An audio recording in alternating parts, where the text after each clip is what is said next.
That co-main, brother, that co-main tested me. I was like, what have I done with my life watching this?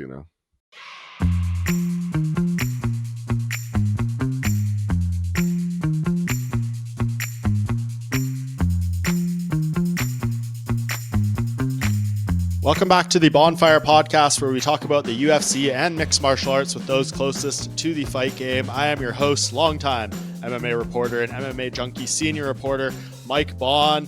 We are at the end of 2025 here. Just one UFC event left on the schedule Saturday at the UFC Apex, UFC Vegas 112. But the pay-per-views, the numbered events are done. UFC 323 was a good one last Saturday in Las Vegas. I was there cage side for Piotr Jan's masterclass, taking the title from Merab Dvalishvili. That unfortunate end to the co-main event between Alexandre Pantoja and Joshua Van, a new champ crown there, and then a bunch of other notable results. I thought that was one of the better fight cards of the year, and closes out the ESPN era. So that was a big moment, and I hope you all enjoyed the show last week. I thought we had great breakdowns. Eddie Alvarez, Ayman Zahabi absolutely killed it. Appreciate their insights. And now we move forward to kind of look back. I guess it is the end of the year, as I said, and that means some end of year podcasts. And to kick it off, on the 1 year anniversary of when we did this last time, Luke Thomas coming back to rank the UFC pay-per-views of 2025, the second annual edition of this. Look at that. We've been doing the show long enough to have a second annual edition of something. So that feels like a bit of a milestone. Appreciate all your support out there of the channel, of the podcast. It means a lot. And I think it's been a great year, but we certainly aren't done. Lots of great stuff to come. So yeah, Luke and I are going to rank the 13 numbered events, UFC 311 to UFC 323 over the course of this year, from best to worst. Curious to know what you all think of our lists.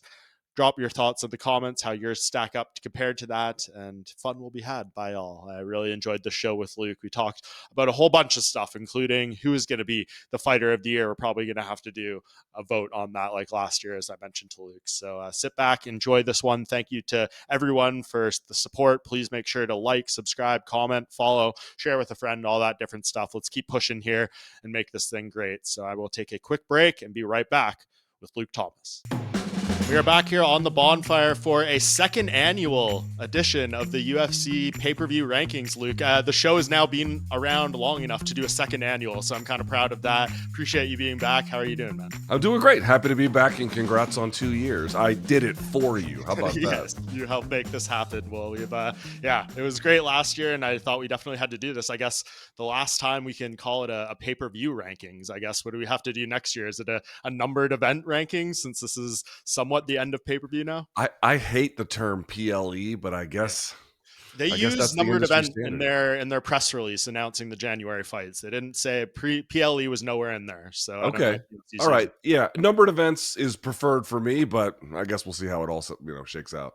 Yeah, it is interesting that this is, I guess, I don't feel it, because as far as I know, in Canada, we still have 2 years left on the Sportsnet deal. And they have, I believe, part of their deal is like, they sell the pay-per-views through their app and through their channel and stuff. And then obviously you can get it on linear pay-per-view here as well, and UFC Fight Pass. But yeah, it's interesting how to start 2026, you're going to ask Canadian fans to pay $160 for 2 back-to-back pay-per-views. Wow. I hadn't even realized that. And I think there's other markets as well, that are still Australia doing as well. Yeah, there's a couple other markets that are doing some big ones too, some noteworthy ones. That can't last though, right? I mean, if you're a UFC fan, surely you'd be upset that the USA would have now this deal with Paramount, but it can't be far behind for any of these other markets. That's just they're stuck in these deals on the timeline. But I feel like it's all kind of headed in one direction anyway, Yeah, just wondering how long it'll take, and especially Mark Shapiro saying on the earnings call this week that half of the numbered events, pay-per-view events, are going to be on CBS, or at least that's their plan. So how do you do that as well? We get CBS up here, so I don't know, is that option just going to be eliminated for those cards? I really wonder. Well, I mean, dude, let's be honest. This is a $7.7 billion deal. Whatever, all respect to the Canadian market, which I love, near and dear to my heart. The Canadians, salute. I love you guys down here. But this is chump change to them, whatever they're selling on these pay-per-views just in that market. I mean, it's not nothing, but it's not much. So I doubt that if they have to punt on half of them, I doubt they even care, to be honest with you. Yeah, that's true. What do you think of half those numbered events being on CBS if that actually works out? I mean, it's the only one we had kind of heard prior was the White House show. If they do that, Dana White said they would be on there, but these first two are seemingly Paramount Plus exclusive. Right. But coming after that, they're gonna maybe do 6 or so throughout the course of the year. I mean, my thought is it really all depends, right? So certainly being on, I mean, you and I were around for some of the original MMA forays onto CBS, and for all the good and bad that came with it. And then folks forget, remember Bellator had at least one event on CBS, and it did okay in the ratings, but it didn't necessarily change their fortunes. To me, it's really going to depend. We already have seen the night, but thank you, dear Jesus, the beginning of the 9 p.m. Again, they tried the 9 p.m. start on pay-per-views one time, remember that, and then rolled it back to 10 p.m., but now they're going 9 p.m. permanently. I think it's actually going to have to require them to get even earlier on a time slot where they're going to have to really put a main event at a prime time kind of opportunity. And of course, it's going to depend on who they have on the card as well. It's noteworthy that they made this announcement on CBS and it was just Dana White in there. It wasn't even Dana White and the other fighters. And I think it kind of tells you who CBS, obviously they spotlight Dana White as a noteworthy figure, but they didn't even think to put some of those other elements in there. So it, to me, is going to be really about context, timing, card, that sort of thing. I can't say as a blanket experience, CBS confers, just one thing. Sure. What kind of promotion will they do for that, do you think? Or like what kind of resources do they have for that? Because we're sitting there at a bar on Friday night before UFC 323, whatever was on. I think it was basketball or something. And it's right there on the ticker, like the banner at the bottom corner there on ESPN. That's very, accessible and there for everyone at the bars. Does CBS have that kind of like, just promotional power or mainstay that they can throw up on things that's to that level of eyeballs?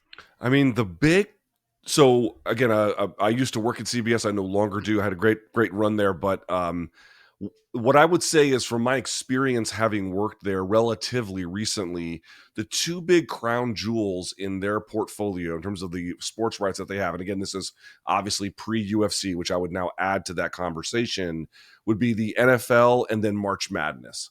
These are the two things that they have other stuff certainly as well, but those are the two bigger ones. Again, prior to UFC, to what extent can those assets be leveraged for the UFC? Both of them can, but they're a little bit, obviously the NFL airs primarily on Sundays, not always. There is those NFL games, obviously, that go on CBS at times for the conference championships. These are going to be opportunities. We saw this, Mike, when they were on with Fox. Remember the first time they were announcing fights on Fox in the middle of these games that are for the NFL? It'll be a lot like that. But beyond that, as a sports apparatus, certainly your guess is as good as mine. I think this is going to be a bit of a challenge for the network, which does really well with the stuff that it has. But this deal kind of came together pretty quickly. Yeah. How they learn to promote those assets within that broader family that they have is going to be one of the core tasks. Yeah, it'll be interesting to see how it works over the long term. I mean, it seems like at least for this first card, they're trying. They, do the fight announcements the way they did. They did the press conference on Friday before the ceremonial weigh-ins with these key fights. Let me say this. Let me interrupt you if I can. Please. I think this is obviously goes without saying, but like, I know there's consternation about the nature of the main event, but fights as fights, they're phenomenal. Number one. Number two, it's starting at 9 p.m., which I'm sorry is just a amazing thing for folks on the East Coast. And Europe, it gets a little bit of a reprieve there, as well. And then three, again, for the U.S. fans and, some other markets as well, you're not paying for this.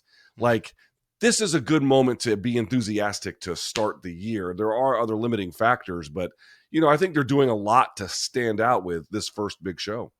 I agree. And I mean, everything can be said about the matchmaking. We've had Dean Thomas on the show instantly reacting, talked to many people in Vegas. I know there's belief Arman Tsarukyan should be in this interim title fight and maybe Diego Lopez shouldn't have got the shot. But the overwhelming sentiment is like, we can't have a Khamzat Chimaev, Dricus du Plessis, Islam Makhachev, Jack Della Maddalena type fight where it's just one-way dominance, maybe grappling. Like they want to go with the most entertaining possible matchup here. The question is, how long is that going to prolong? Like, is this the new normal? Is that the goal for every card, or do they just not want, to have a In boring fairness, they end could to have the gotten that with Arman, though, right?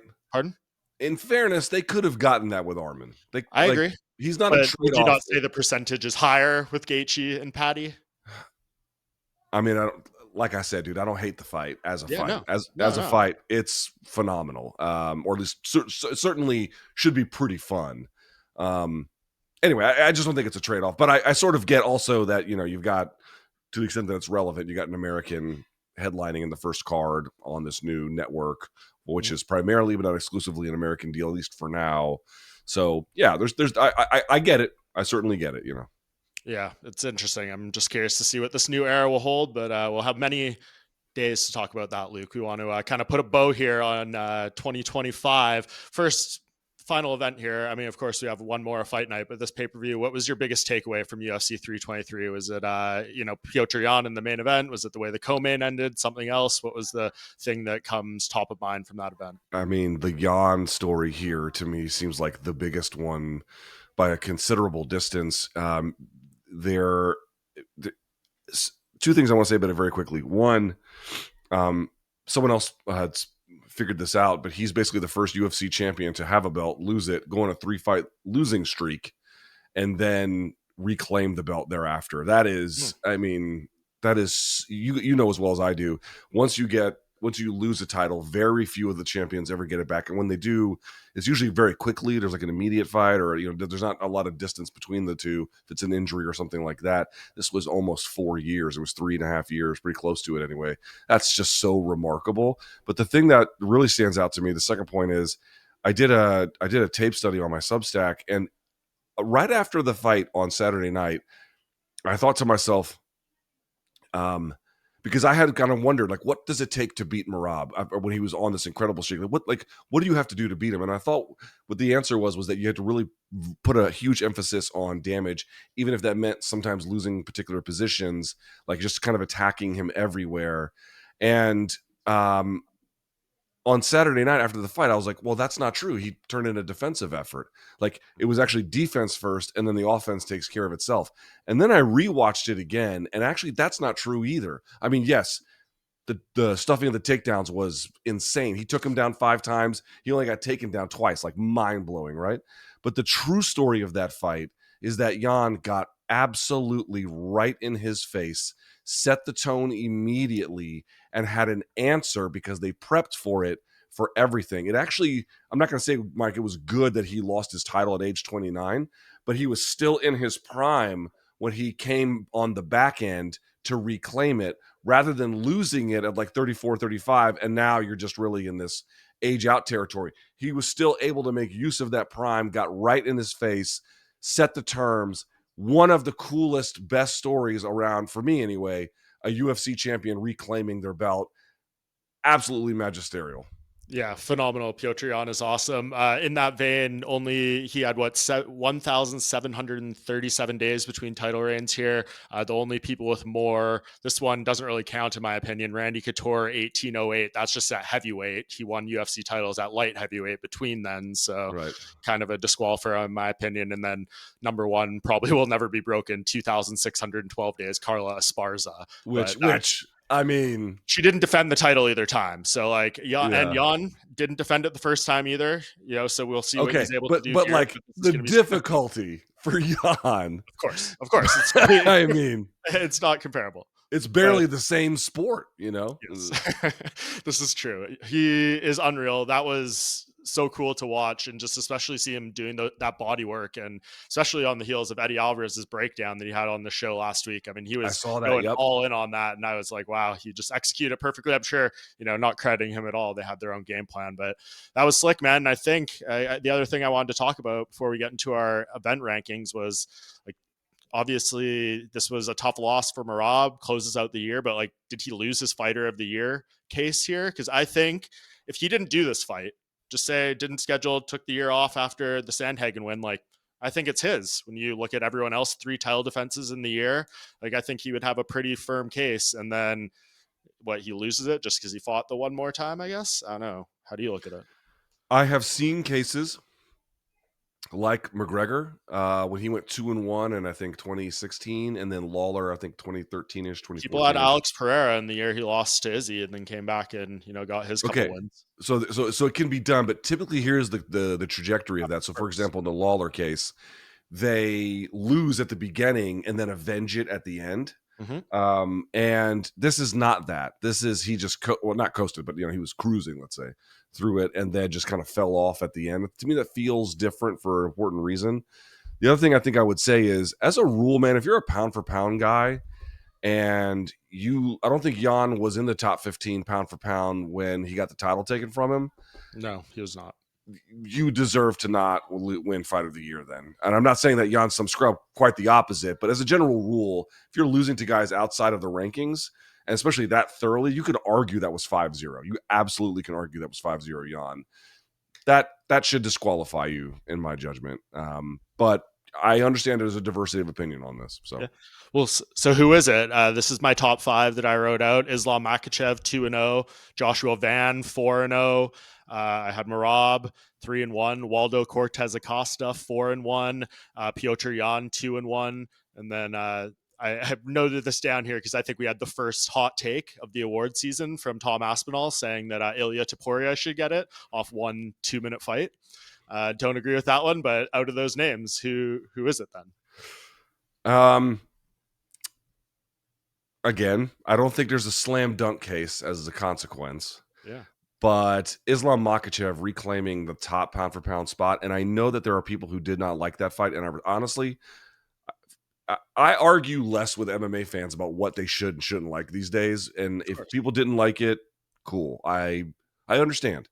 But for me, it was fucking awesome, and I loved it, and I loved not just what it symbolized, but like those guys, man. To watch people who are ahead of the game play it while their contemporaries are constantly playing catch up is a sight to behold.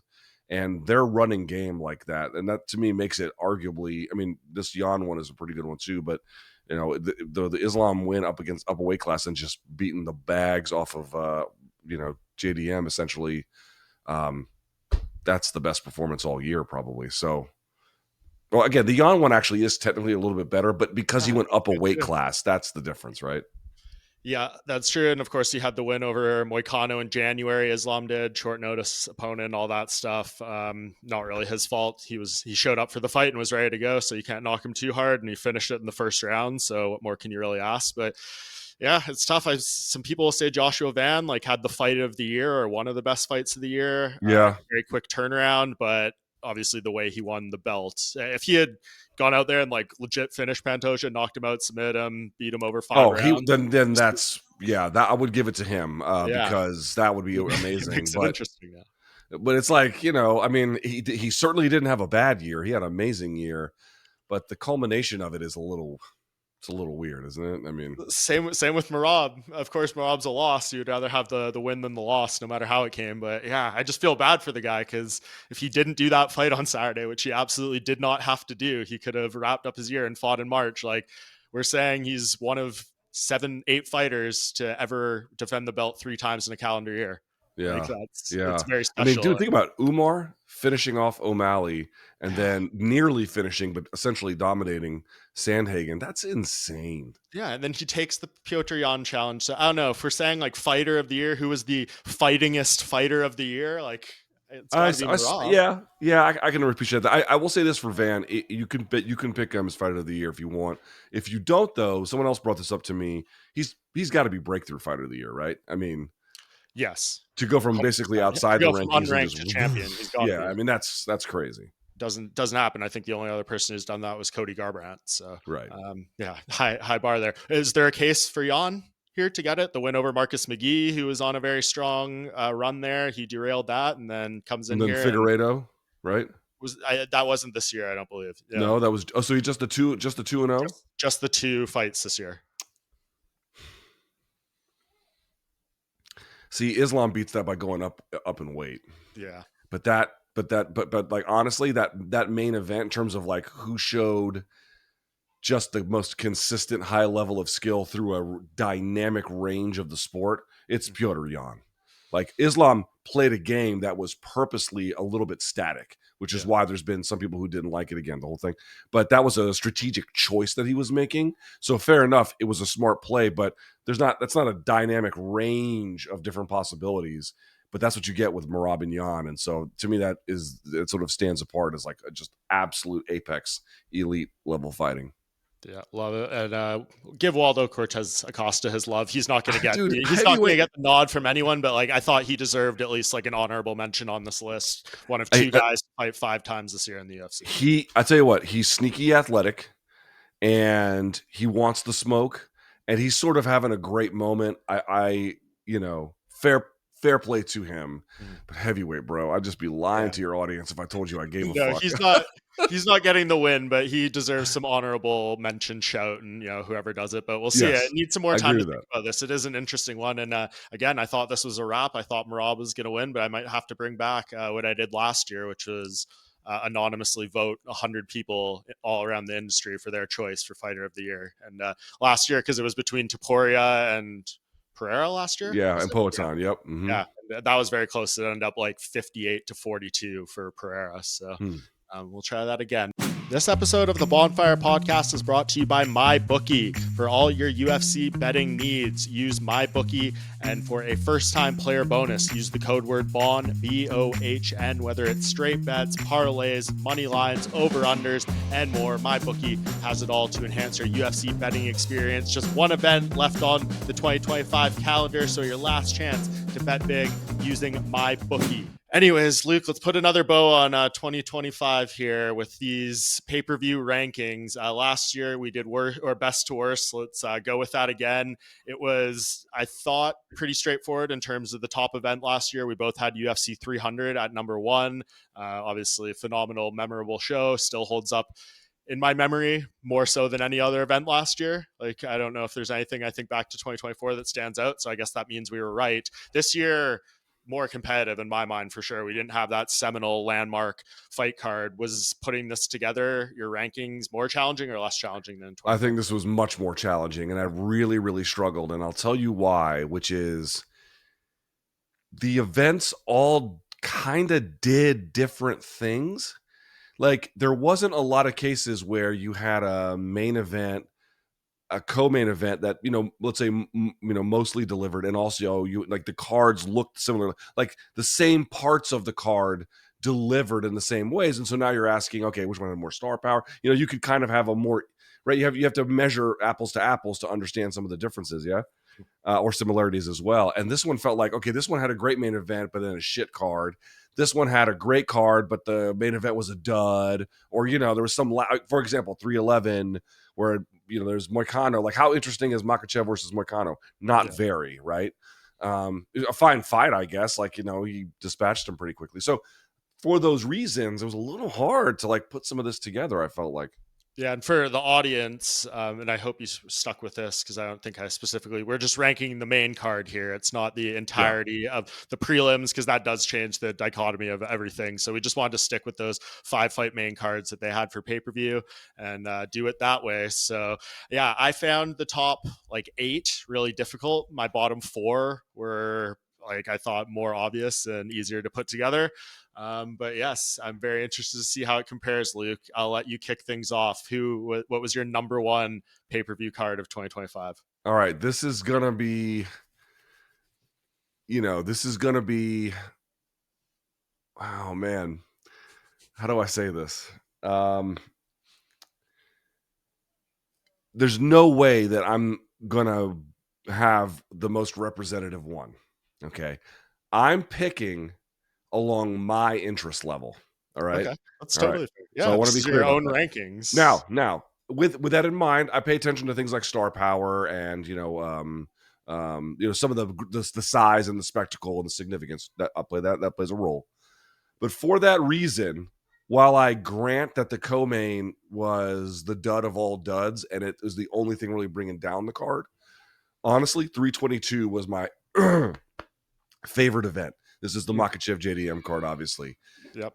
For me, watching him do that was so impressive. I loved that fight. I recognizing as a diversity of opinion, co-main event sucked, but then all the other breakout performances and just the bangers on that card, and the the arrival of Morales, and it goes on, the list goes on and on. Honestly, that ruled to me. So it's not the perfect event, and there can definitely be some other choices, but I love that one. Yeah, it was great. I mean, you had a 16-second KO to kick off the main card by Benoit Saint Denis.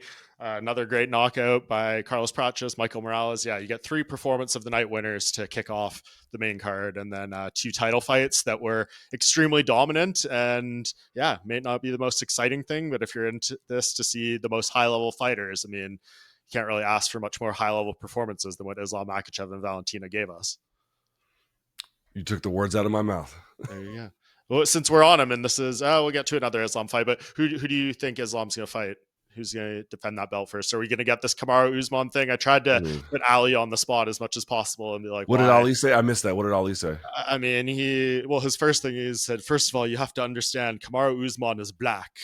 And he's very athletic, and he's like, he was just cracking jokes. It was funny, but he's saying no one has a bigger legacy. He's the biggest pay-per-view draw of the fighters. Everything he's kind of already written. He says he's gonna push for his guy, which obviously you'd expect any manager to do, but that's not the one I want to see. That's for sure. Yeah, that fight shouldn't happen, but it probably will.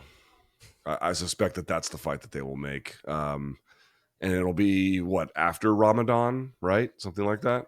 Yeah. Well, he said they actually offered him the first Paramount headliner in January, and Habib shut it down. He said, we're not shut up. We're not doing that. But Islam was like down. He wanted to do it apparently. And he said it was between Usman and Ian Gary. Wow. Well, Habib was right. I mean, they could give it to Ian Gary. To me, he's the most deserving. But to me, that's not a very mysterious fight. I think Islam basically beats him everywhere. So, yeah, I guess we'll see. Yeah, I'll stick with Michael Morales. That's who I've been kind of pushing for and said the most interesting fight to me since the night Islam won. We'll see what ends up happening there. Okay, my number one was UFC 320, Ankalaev versus Pereira 2. And granted, I'll say, like, I was cage side for most of these. I think I missed 3, and I don't always watch them back, like watch the broadcast back. And, so it's my perspective sitting there, which is probably a little different from yours at home. So just noting that. But yeah, I mean, Joe Pyfer opens the main card with a sub. Yusuf Zalal puts away Josh Emmett in 90 seconds. Yuri Prohajka is maybe the comeback of the year, one of them against Khalil Roundtree. Marab, has one of his title defenses. I thought that was a pretty entertaining 5-rounder, and then not the most flashy finish in the world, but to see Pereira go out there and Ankalaev streak and take that belt back was a pretty significant moment in the year and in the sport and everything. So I thought that kind of just had a little bit of it all. You get 2 knockouts, 2 submissions, and then a pretty good 5-round title fight. So that was number one for me. Yeah, one of the most pronounced main event moments of the year, right? Where he just stomped a mud hole in him. That was big. And also remember, there was Pereira was like, oh, he was this big star, and then he loses. I didn't think he was going to win. I didn't think he was going to win, and the star power kind of faded, and then it came roaring back. UFC had to be thrilled with that, yeah. Yeah, and what a setup, who knows what's next for Pereira, but some big options for him in 2026. So they needed him to win, and he needed that win. I thought it was a great capper to a great night there. Okay, number 2, who did you have? Again, there's a problem with this card, but I'm kind of weighing them all a little bit differently here. Here, the main event delivered. The co-main did not, but the main event, super to me, over-delivered. 2 other fights on the main card delivered, and the opener did not. So this is also potentially recency bias. In fact, what's really lifting this for me is just the insane quality of the main event. It's UFC 323. That main event performance is so strong that I'm willing to look the other way on a co-main event that obviously is no one's fault, but it didn't deliver. It was anticlimactic. And then the main card opener was, fine. It being a draw is not a problem per se. It didn't. The problem was Guskov didn't rise to the occasion, and Blachowicz didn't overcome the odds. So it's like it just kind of was. But I won't repeat myself anymore. I'll just say that main event to me is so special that I just try to feel like what night ended where I had like some of the most positive feeling about it, and this would be a big one for me. Yeah, I had UFC 323 ranked pretty highly. We'll get to that on my end, but very good choice. It's has a lot to do with how the night ends, and yeah, you had one on your main or your number one. The night ended in many people's minds, not in the most entertaining way, but how could you not be thrilled with this? So yeah, that was a great card to watch. I mean, I'm just replaying it through my mind from being there Saturday, and that was thoroughly entertaining from pretty much the whole night, but certainly the main card. So yeah, disappointing end to that co-main though. At number 2 for me, might have a big disparity on this. I did have the first card of the year, UFC 311, out there at the Intuit Dome, the newly opened one in LA there. I thought, yeah, that was just a good night. You get a quick heavyweight finish in the main card opener between Jailton Almeida and Sergey Spivak. Another great Yuri Prochazka fight. Maybe Yuri Prochazka elevating both of these in the rankings all by himself, but to come back against Jamal Hill, I thought Merab and Umar. I haven't done my fight of the year rankings, but I suspect that'll find its way in the top 5. And then Islam Makhachev, going out there and just thoroughly dismantling of Moicano, doing the best he could in that moment. So I thought it was pretty good. Oh yeah, then we had Renier de Ridder kind of have his breakthrough moment against Kevin Holland to open that main card. So yeah, you get all 4 bonuses on the main card, fight of the night, and 2 performances of the night. Like, don't know how much more you can ask for. Well, I'll say this. The next 3 choices that I have, includes that card, and also, any of these could probably also be, if not number 1, at least number 2. So, it speaks to some of my individual choices here, but that's a great card. The problem for me was that main event was so, like, it did nothing for me. It just felt like a inevitable conclusion. I respect Moicano stepping up, but dude, Islam is, you like, Volk can't beat him on short notice, much less, I realize that Moicano is bigger, but you know what I mean? Like, like Islam is so good that I'm seriously asking this. Is there a fighter alive who could fight him, beat him on 2 weeks notice? I don't think so. Not within the range of people within the, sure. Not like a heavyweight or something. Yeah, probably not, man. You can't fight him that way. And so to me, it was like, this is, is this your number 1A without question if he did that to Arman Tsarukyan on that same night, finishing in the first round? Without a shadow of a doubt. And Merab also overcoming like an early deficit to Umar was amazing, And I thought Merab was going to lose that fight, So for me, that was like, holy shit, Merab. That was impressive, right? Yeah, very impressive. I'm interested to see if we align on number 3 here. What'd you have? UFC 317. Ooh, okay, we didn't. No?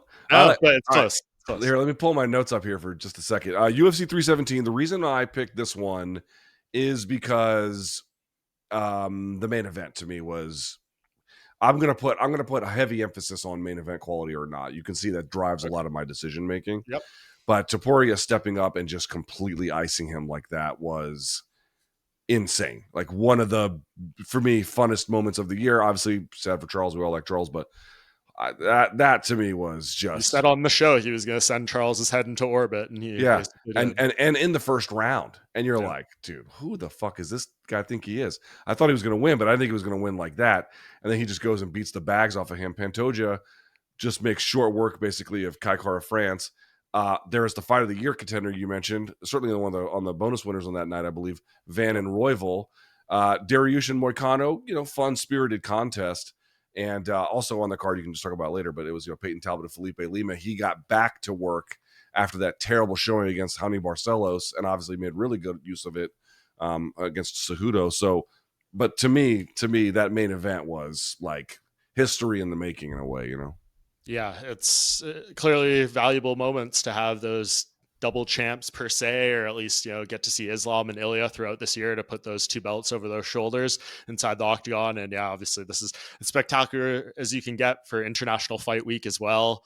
Yeah, pretty much everything they could have possibly asked for. So yeah, that was certainly one of the best. I have it up there as well, but I do not have it at my number 3. I gave number 3 to UFC 319 out there in Chicago.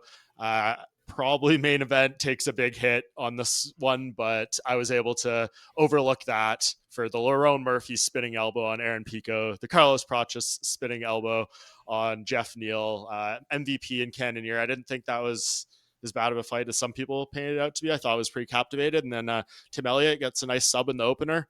In pretty solid action, and yeah, I really enjoyed that week in Chicago too. Haven't been there ever, so I don't want to spoil my analysis on this because I fucking hated that main event.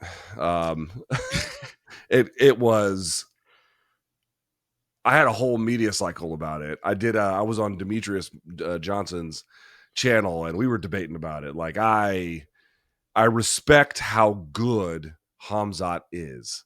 There's simply no question about it. But I loathed that performance. So someone's going to ask you, or who listens to what we've said so far, and say, how do you have Islam's performance at number one and this, hurt it so badly? Obviously not the same fight. There were different fights and different performances, but if you wanted to paint things with a similar brush, I guess maybe you could. Because you know what? It's a great question. Let me save it for when we get to 320. Okay. For me. Which we're not far. I was gonna say you have it last. No. It take or 319. Excuse me. It takes a hit, but yeah, I'll save it for that. The UFC thought it was performance of the night worthy. Luke, you got it. In a way, it was right. I mean, if I had said, was there a clear winner? So like, there's no judging, issues or ref issues. Nope. None of that. Was there a clear winner? Sure. Was there domination throughout? Absolutely. You'd be like, all right, how bad could it have been? I hated that fight.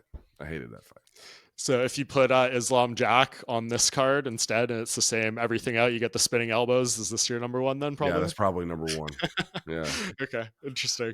Yeah. All right. So I did 3 there.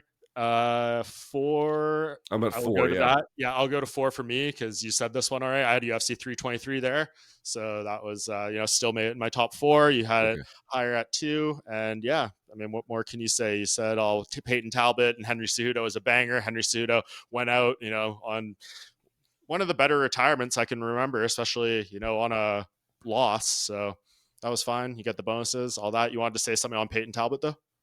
No. I echo your sentiments. Yeah. No, and I will say on Henry Cejudo, I mean, I remember distinctly when I moved to New York for that summer and I was hanging out with you a few times and you said to me, like, do you know who this Henry Cejudo guy is? And he hadn't even had any MMA fights or whatever. I'm like, no, I've never heard of him. And you were like angry at me. You're like, you need to go do your research on this guy. Like he's getting some Golden Gloves hands. Like he was an Olympic gold medalist. Like you were giving me all the dirt on him. So it's kind of interesting that I can recall talking to you about this guy before his career even began. And yeah, look at me now. I'm talking at the end of it after he was a 2-division champion. It's crazy. Yeah, I've been around a while. I'm now aging like it's a contest.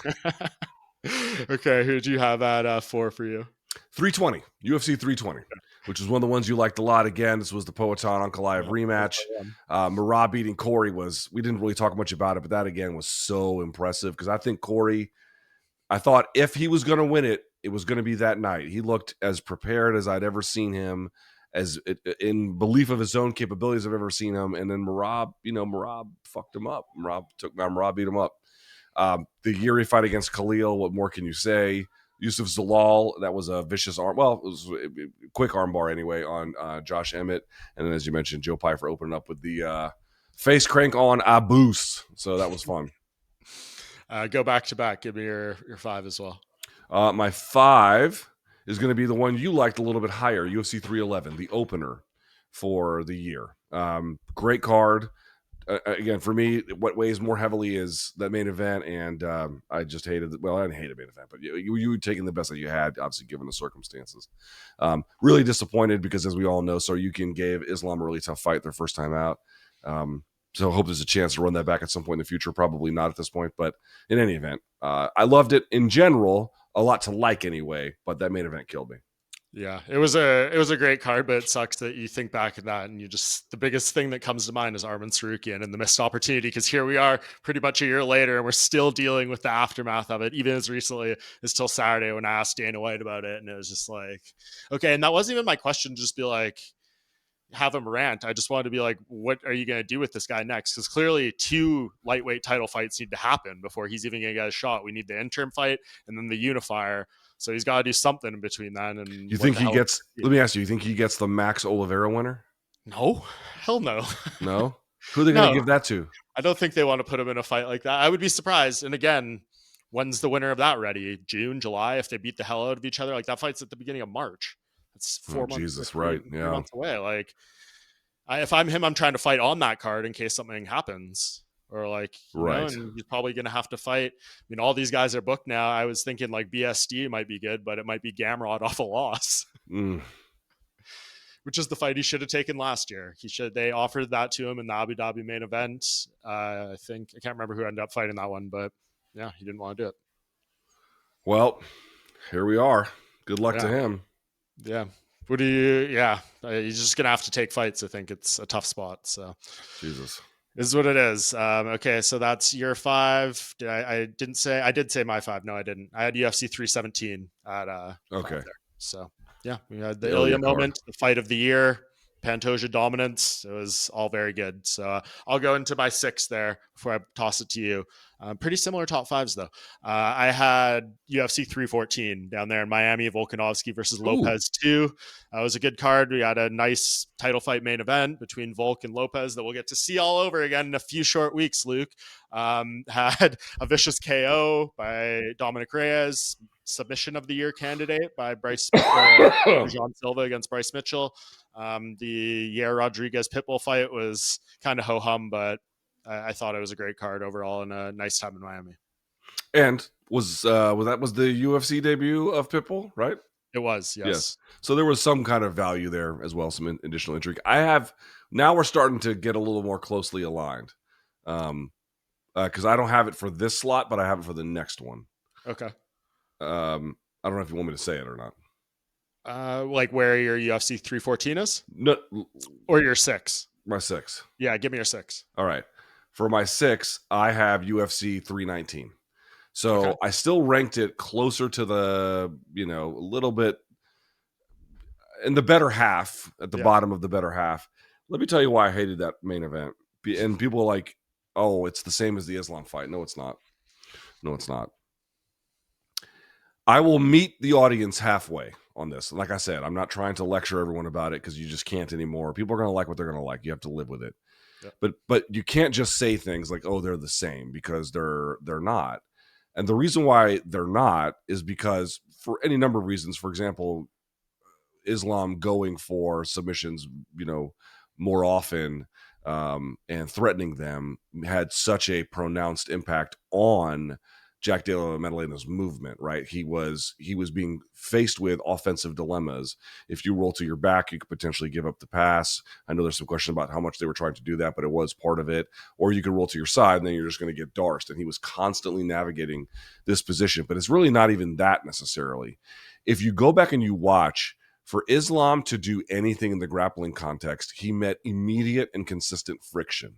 Right? There was every inch he had to fight hard for. Part of it, he wanted to play a little bit of a static game, but there were also clear times where he's threatening to advance position. And Jack is, in fact, I think what he was doing was intentional, Mike. He was trying to show like he was passing to get JDM to react defensively in a way that he wanted, right? But there was a lot of cat and mouse that was happening in those spaces. Dude, excuse me, not Islam, sorry. Khamzat was able to pass to Mount immediately whenever he wanted. And here's the problem with the control position style that he was doing. The whole point of advancing position is that it puts your opponent, if you're good, in greater degrees of peril. As he's moving, his ground and pound does not improve, and there's no real submission threat to be accounted for basically anywhere in that entire performance. So it's literally just camping out in an advanced position where nothing else can happen there. Right. No, that is absolutely not the same as what happened between Islam and JDM. Not even close. The level of resistance that Khamzat faced was, negligible relative to what JDM had, or excuse me, I should say what Islam had with JDM. He was able to achieve camping out positions and where nothing else could happen for long stretches. It's like, dude, if you're that much better than the guy, it is incumbent upon you to take a little bit of risk, because how much risk are you actually accepting? He can't do anything to you. And he didn't do that. And I hated it for that reason. That's true. I can't disagree with any of that. The only thing that, and fans won't want to hear this, but being in the sport as long as we have, like, guys in that position, can't really knock them too hard if they get minimal resistance and just take it to the end when you have such a clear winning path in a title fight after you've been through so much, like, to get that title opportunity. It's tough, but yeah, the true greats put their stuff on top of that and are able to put an exclamation mark on that. Listen to what I'm saying exactly. I'm saying I don't like the fight. I didn't say Khamzat's bad. No. Khamzat is extremely skilled, which is really the part that drives me kind of nuts. It's like, I know he's got more in the tank, but you're playing a strategic game where you reach a position without much resistance, and once you're there, you can't do anything. That's why am I supposed to say that is something that is interesting? It is not. It is not. Whereas with Islam, he had to play a game of tension where he's making essentially JDM juggle all the time and then wearing him out or trying to find, different opportunities therein. He was looking for that Darce the whole time, I think, among some of the things. These are not equivalent performances, not even close. So if people just zoom out and they say, well, hey, I didn't like either of them. Okay, I get it. It's not for everybody. And I will say, Khamzat and JDM kind of Khamzat and Islam, they kind of require you to have, not that I'm an expert, far from it, but if you're just a casual, which is the biggest audience that we have in terms of proportion of MMA fans, if it requires you to have like a high degree of literacy to even follow what the hell is happening, that's obviously an impediment to the sport, right? We can all agree on that. I just feel like when people equate the two, I hate that. I understand that, and I think that's fair and well said as well. So we'll see if there's more of those performances to come from Khamzat. What do you think? Is there a lot more action he can take in grappling exchanges with Nassourdine Imavov? Or? Well, I mean, I think the cat's out of the bag. Like, you know what the game plan is. If he can just do this to you if you let him, right? Which is a problem. I don't think he's going to have as much success doing this going forward, because people are just going to know he can get to there and he can hold it. And again, part of the rules are that you're supposed to constantly try and attempt to finish, right? You've seen that in the rules. That's why another reason why that camping out to me is such a problem. Islam has got a constant submission halo hanging over these moments in large part. That's not necessarily the case, or even with ground and pound with Khamzat. I forgot what the fucking question was. I was just going on another one of these stupid rants. That I have. It was, do you think if Khamzat gets him Nassourdine Imavov in those similar positions? He might try some of it, and he might get some of it, and he might get. And by the way, he also might get better at it. People are asking, what kind of ground and pound can you have from mounted crucifix? Mike, you've seen this. Matt Hughes was vicious from that position. He could bounce your head off of the canvas from that position. So there are people who are really nasty from there. He might just get better at it. So I'm actually not worried about Khamzat, like, oh, is this the new guy now? No, maybe he goes back to this. Maybe it's a part, but I don't think it's going to define his fighting future. I really don't. Well, the Khamzat title reign story is one of the big things to watch for me in 2026. I mean, he's already picked up an injury. We're not going to see him until after Ramadan. And then he's doing some media with Brett Okamoto saying he doesn't really want to fight Nassourdine Imavov because of their backgrounds. And then he wants to move up after one title defense. If we're sitting around and we don't get this guy till Abu Dhabi 2026, not going to be thrilled.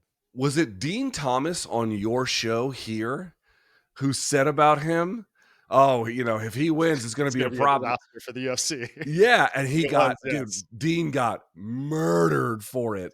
He did. I'm like, I don't know, y'all. Dean's look at that. That's not looking like the craziest prediction right now. I'll just say that. It's not gone great so far. So we'll see what happens. I think if we don't see him by May, we have a huge problem. So we'll see what happens there. Agreed with that. Yes. Okay. So back to it. Number 7. What did you have there?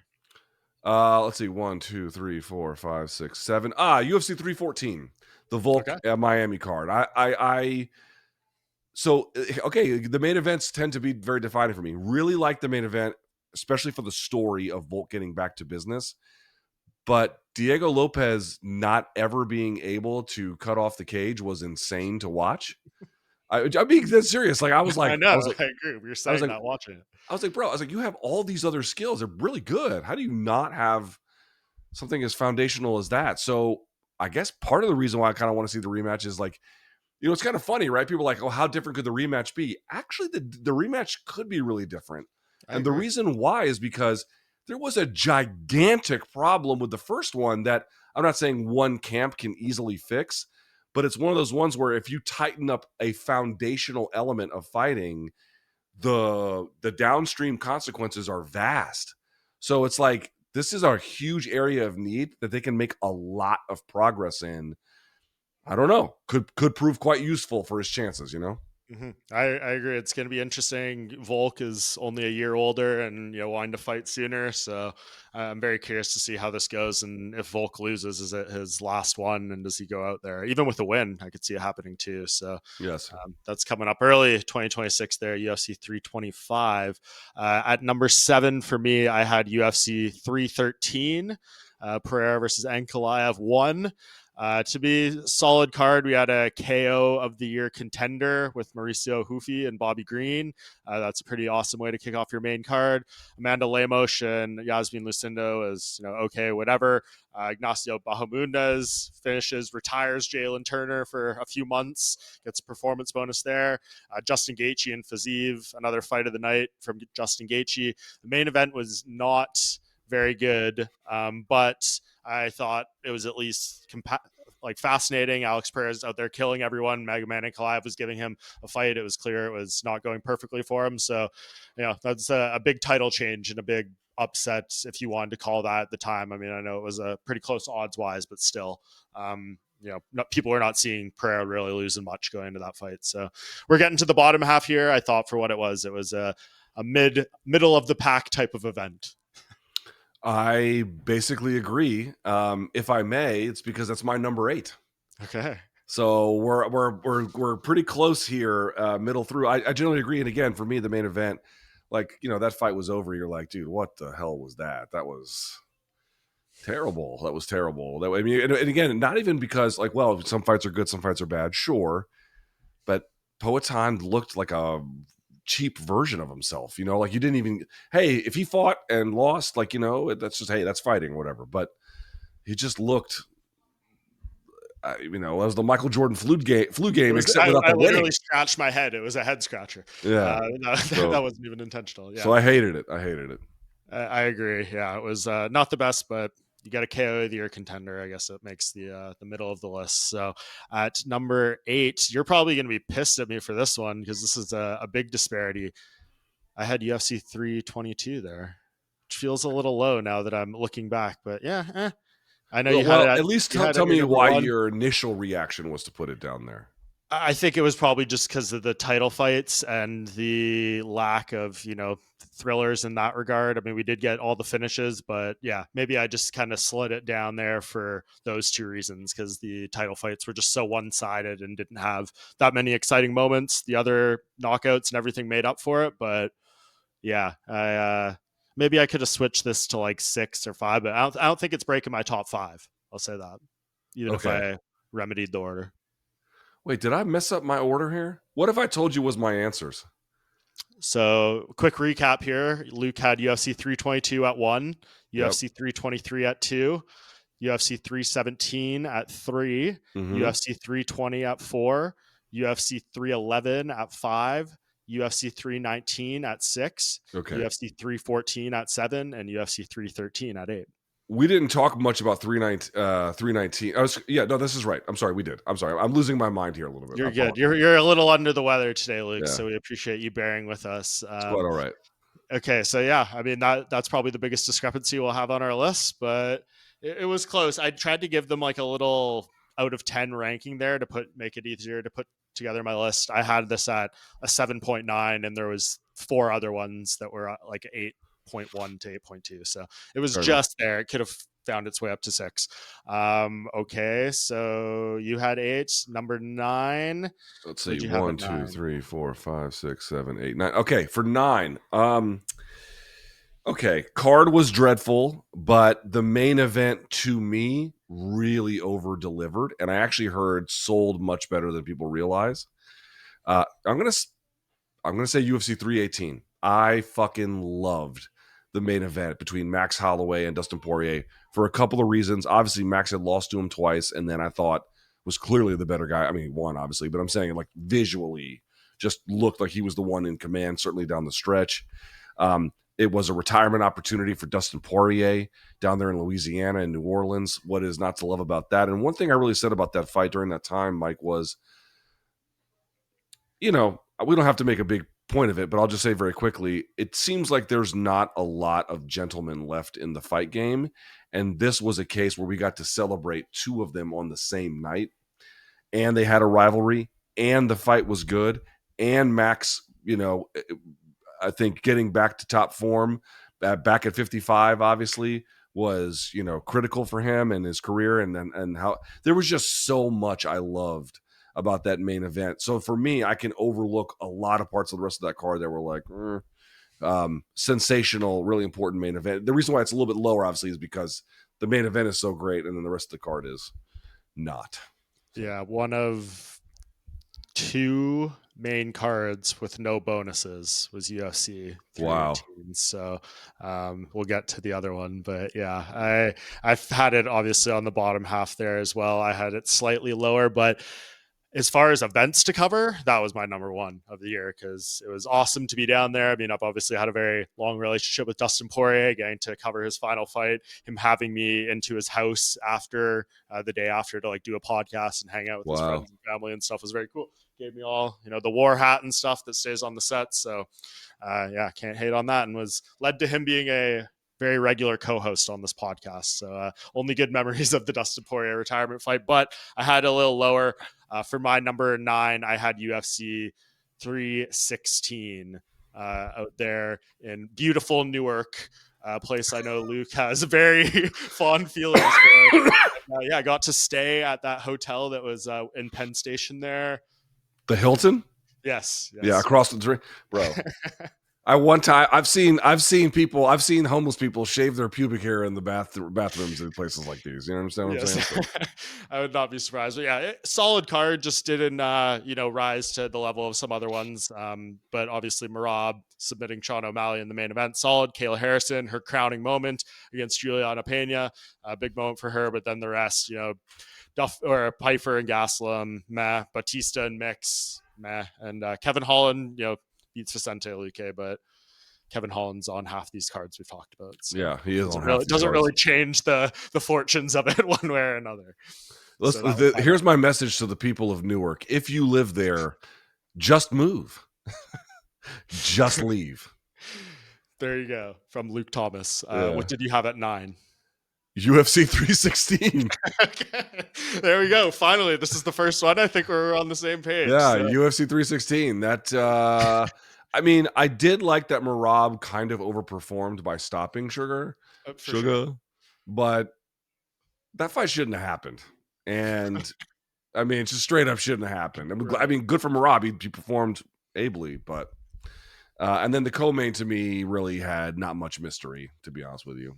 Cool for Kayla to do as well as she did. Again, it had some cool like triumphant moments, and if you really knew the context, but not my favorite. I'll say that much. Yeah, man. Yeah, these June cards just never hit too well, especially when they do 2 pay-per-views in June now that they move International Fight Week up a little bit earlier. We'll see if that stays in the Paramount era. But yeah, nothing crazy. The title fights were good enough. That keeps it in the top 10 for me, but just by a touch. Do you think, you mentioned Sean O'Malley shouldn't have been in that fight. Are we going to get another Sean O'Malley title fight sooner than later here? Obviously, Song Yadong, no joke, did not like Sean O'Malley's behavior in the face-off there, but that's a whole different story. But I don't know if he wins, are they going to do this fight? Jan? I will say this. I mean, you got Umar there on that card too. Yeah. Although he's on the prelims, does it matter anymore? I wonder. I don't think it matters as like a question thing. Yeah, I don't think it matters as like a question of like, oh, you can't get a big opportunity from that. Rather, it's like kind of how the UFC sees them, Mm-hmm. But I'll say this.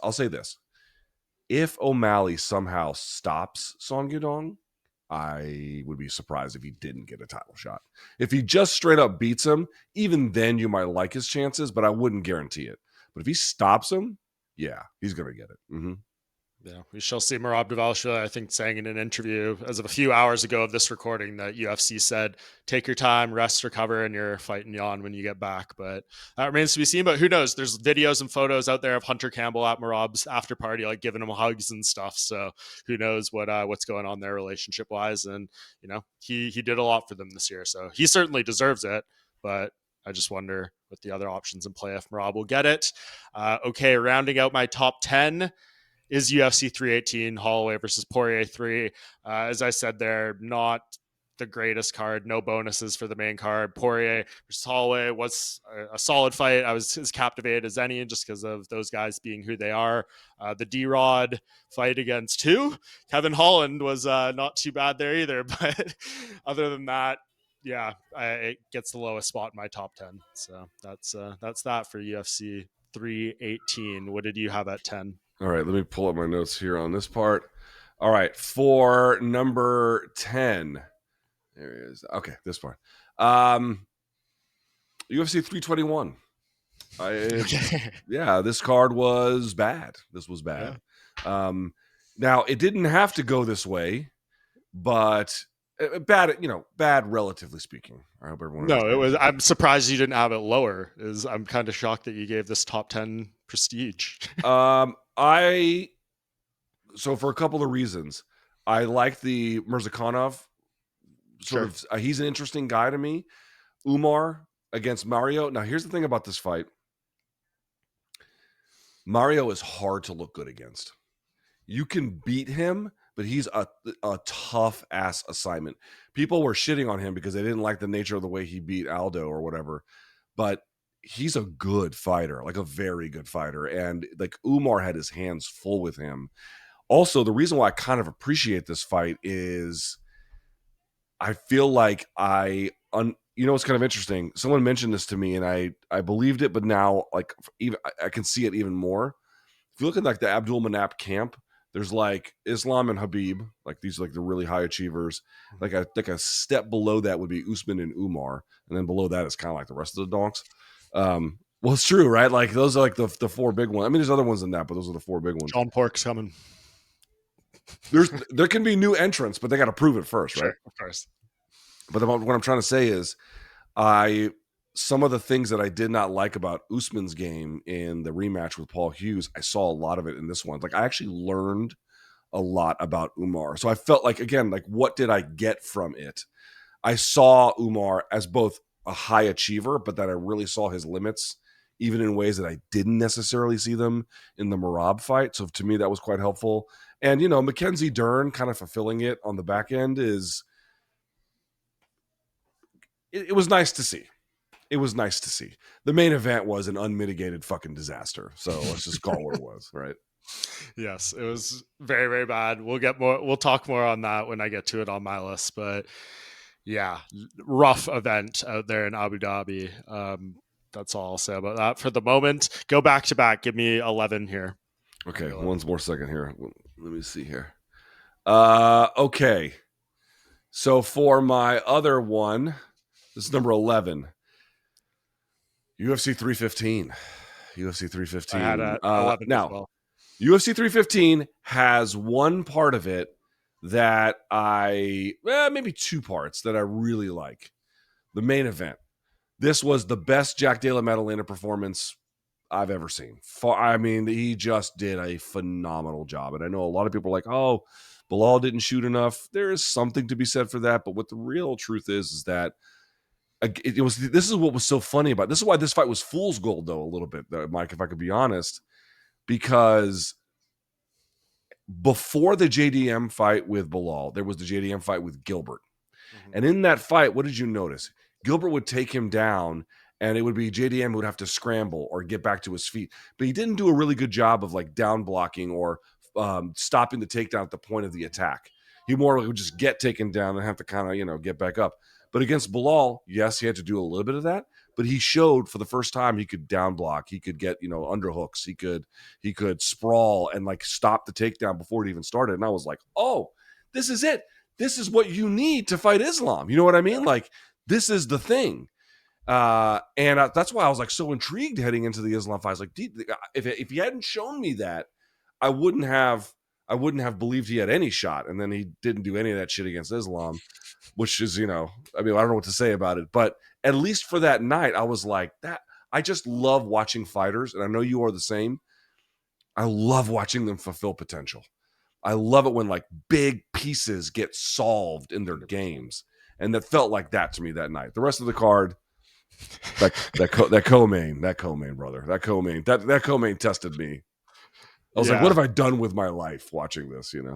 Yeah, it's not one to remember. I mean, Jose Aldo, his final fight is on that one as well against Ayman Zahabi. You could argue and shouts to Ayman. He fought as best he could. He got the win. That's fighting. Fair enough. But just for Jose Aldo to go out like that was like, it felt so right. And then they did the walk. Where did they do the walkout recently? Where was that? That was at the Rio card. The Rio card. Charles That's Oliveira. right. Yeah. So they did that for him, which was nice to see. But I was like, golly, man. Okay, so here's a redeeming part maybe of UFC 315. I'll pose this question to you because I asked some people because I was genuinely wondering. It's Natalia Silva versus Alexa Grasso, the women's fight of the year.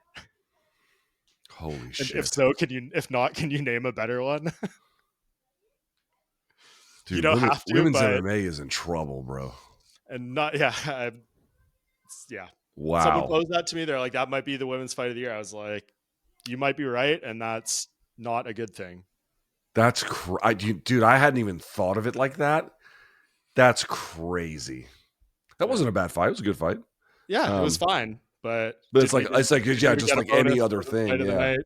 Nothing. So, oh my god, chew on that for a bit, Luke, and the other people out there listening. Send me your candidates for a superior option. Okay, number 11, or that was 11 for both of us. Yes, it was 11 for both of us. Number 12. I'll let you go here because I'm interested. So I did 315. Yeah. So this would be UFC 312. Okay. Which was basura. I mean, let's just be honest about that. That main event, good for Drickus, but Strickland, again, I don't care if guys win and lose, but you at least want to see them be themselves, right? We talked about the Poatan fight, the first one against Ankalaev, where he just looked like crap. Strickland didn't look like Strickland, honestly. And again, is that partly credit to DDP? Yes, of course. But I don't know. He just seemed off, and it didn't produce. Not that you were necessarily expecting the world, but you didn't even get what he can do well, right? That's the part that kind of kills me. I fucking hated that main event. The Zhang Weili, Tatiana Suarez one was impressive to me, but it kind of broke my heart because Suarez is still in it, right? She still might actually get a title shot. But that night I was like, man, that was one of the first times I ever was like, man, all those injuries, all that time off, it really did mess with her ability to develop. She got really good, and then I just couldn't get better as a consequence. Talashin Teixeira versus Justin Tafa. Why the fuck was that on a main card? Jimmy Crute versus Rodolfo Bellato. Why the fuck was that on a main card and also a draw? And then once again, Jake Matthews versus Francisco Prado. This doesn't even deserve to headline the prelims, much less be on the. It was an Australia card. I get it, It was. Yeah, no thanks. So I was wondering if you were going to have this last or second to last, because do you know it was our last place event in 2024? No. It was Duplessis versus Strickland 1. Was it really? It was. So I was wondering if it was going to be back-to-back as the worst event of the year. It gets some saving grace. I bumped it up. I guess though I'm trying to do like what is bringing this up? What is redeeming for this card? I guess it got it out of the last slot for me because if you want to see Sean Strickland bleed and get beat up, I guess you got your wish with this fight. So maybe some people out there took some joy out of that. But other than that, everything you said on point, terrible, not good. So that was that. That leaves the obvious one. What did you have at 13? I'm trying to see which one I missed. Yeah. Which one did you miss here? I don't know. I've got 311, 312, Okay, 313, hold on. 14, 15, 16, 17, 18. Right? Yes, 19, 20, 21. Did I skip 321? Did I skip You had 321? 321 at 10. 2, 3, 4. All right. Wait, hold Here, on. 1, 2, 3, 4, 5, 6, 7, 8, 9, 10, 11, 12, 13. So I've got 322, 323, yep, 317, 320, yep. 311, 319, 314, 313, 318, 316. Yeah, that's where I messed up. Oh, okay. 321, 315, 312. Okay, yeah. 318, 3. Okay. Interesting. Yeah. So that was my fault there. I ruined the anticipation. Sorry, everyone, but we'll close it out with what I had to Did I say. miss 316? No, I thought we talked about it. No, we did. I just accidentally didn't write it down properly when I was Oh, accounting right. for your Okay, thing. okay, So as okay. I was setting you up, I kind of messed it up there. But yes, That we is do so have. funny that we picked those two fights in back-to-back fucking years. And the It's first one hilarious. Well, wasn't actually, so I did have 321 as last, but it was very close. I was okay. close to. I moved it slightly above, just because, man, what can you say about how bad that ending to the main It event was bad. was? Like it never happened like that. I'm sure over there it was an even worse disaster. Like first time in years they haven't had Islam Makhachev, Khamzat Chimaev, Habib Nurmagomedov on that Abu Dhabi October pay-per-view. They went a different direction with Tom because he wanted to be there over Vegas, and just for a 10 like that. And I mean, even the one highlight you got there with Mirzakhanov, like it's a grazing kind of weird knockout. It's not some violent, like super bad faceplant type thing, right? So like the one highlight you get, it's kind of like a Yeah, but weird for me, knockout. like, also, like, kind of like, not that I'm happy that Rakic lost, but Yeah, he's it on a was, 3-fight losing yeah, it streak. was a pivotal loss. It was a Yeah. pivotal loss. Yeah, I mean, even the Mackenzie Verna fight, you spoke nicely on it. Happy for those ladies, but like the shadow of Zhang Wali was looming over it, and even more so now, in my opinion. It just feels like I won't go full Dean Thomas again and call it the most insignificant title fight or whatever he said, but like it didn't feel, didn't get People, you. let me defend Dean. I love Dean. He's hilarious. And the reason why he's important is if you cover boxing long enough, what you discover is that relative to MMA, boxing has way more old men. And as you well understand, old men don't give a fuck what you think. They don't care at all, dude. And so in boxing, like people just like, they'll just say like wild shit about each other because like even powerful people, like because they don't care. Yeah. You need more old men to tell you what the truth is. And Dean is an old bastard if ever there was one. I love that. Good vouching for him. He always has a place here. I know some of his stuff rubs people the wrong way, but I think he's very important, and he's being around the sport. He knows, people as well as any of us. So respect to him. But geez, I guess we'll put a bow on this with 321's ending was kind of leads to a big storyline for 2026, right? Like, what the hell are we doing with Tom Aspinall? Dana White, said more things about him the other night. I don't think it was very satisfactory answers, but I don't know. At least he didn't double down this time, so that's something for Tom. But I worry for him and the condition of those eyes and what impact this is going to have on the never-ending poop shoot that is the UFC heavyweight division. Just close it. Just close it. It's so bad, dude. Merge light heavyweight and heavyweight. This is my Agreed. thoughts, and make women's MMA 115 and then 126 and up. These are my. Well, you could do, yeah, you could do that, or you could just do 135 to 155. Just straight up. Yeah. No, Just let them. let's get the Just let. flyweights in there. I want Yeah. to see Just get them Rose mauled. versus. I want to see Rose versus Nunes. Just make women's MMA bare knuckle. Just spice it up somehow, because holy fuck. Yes. Well, okay, Luke. I think that brings our rankings to an end. Hilarious that we had pretty much the same bottom fight, and yeah, if that's not a sign for the UFC, do not make Duplessis for Strickland 3 and headline it with a We're card. good. We're good. It is, and put it in Canada or Australia. If you're going to do it, give it a real undercard, please. But yes, Luke, I appreciate it. What's your New Year's wish for MMA? What do you want the most in 2026 out of the sport? Wow. Blindsiding you with this. So. You know what? I'll be honest. I don't feel like being greedy. Just them moving pay-per-views back to 9 p.m. has been a glorious development in my I life. know. And I don't have to pay for pay-per-views. Like, dude, I don't want to. I'm good. I'm good player. You know what I mean? Yeah. Very fascinating year in 2025. The amount of title changes, crazy. Like, yes. The title you know what? I'll have one. Yeah. I would like to see guys stop leaving titles for other people to come pick up after they're done with them. I would like to see titles contested in fights and people have to defend what they have in their divisions. This used to be a common regularity and it has become much less so. Let's get back to the things that make divisions great, which are contested battles for titles. Well said, Luke. Well, Merry Christmas to you and the family. Happy New Year. Thank you for being back. And yeah, we'll talk to you sometime in Q1. We'll re-rank our most valuable fighters sometime in 2026 and see how that goes. Sounds good. All right, I'm going to take a quick break and I'll be right back to wrap things up. That does it for another edition of the Bohnfire podcast. Thanks so much to Luke for his time. That was awesome. A whole lot of fun there. We covered a lot of ground, and especially thanks to him for doing so well. A little bit under the weather today. Could barely tell. So thanks to Luke for keeping that energy. And for his list, who had more accurate? Please tell me. I'd love to know. Drop a comment, drop a thought.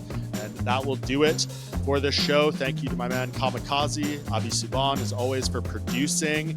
And I will just note that plan to have a show next week, but I'm going on my honeymoon on Monday, so I will be out of touch. I will not be planning to plug in much when I'm away with my beautiful wife there. So I plan to have a show that I drop in the interim. Hopefully it works out. Not trying to overpromise here, but if things go according to plan, I'll have something pretty cool and enjoyable to share with you all during my off week there. And then a lot of good stuff once I'm back and rocking towards the end of the year and then into the new year. A long break here in the UFC schedule. So hopefully make it up to you guys with some fun end of year and looking ahead to 2026 content. But for now, that is it for this episode of the Bohnfire. Appreciate all your support. Appreciate my bookie, Abby, as well, once again. And until next week, I will see you all back here by the Bohnfire.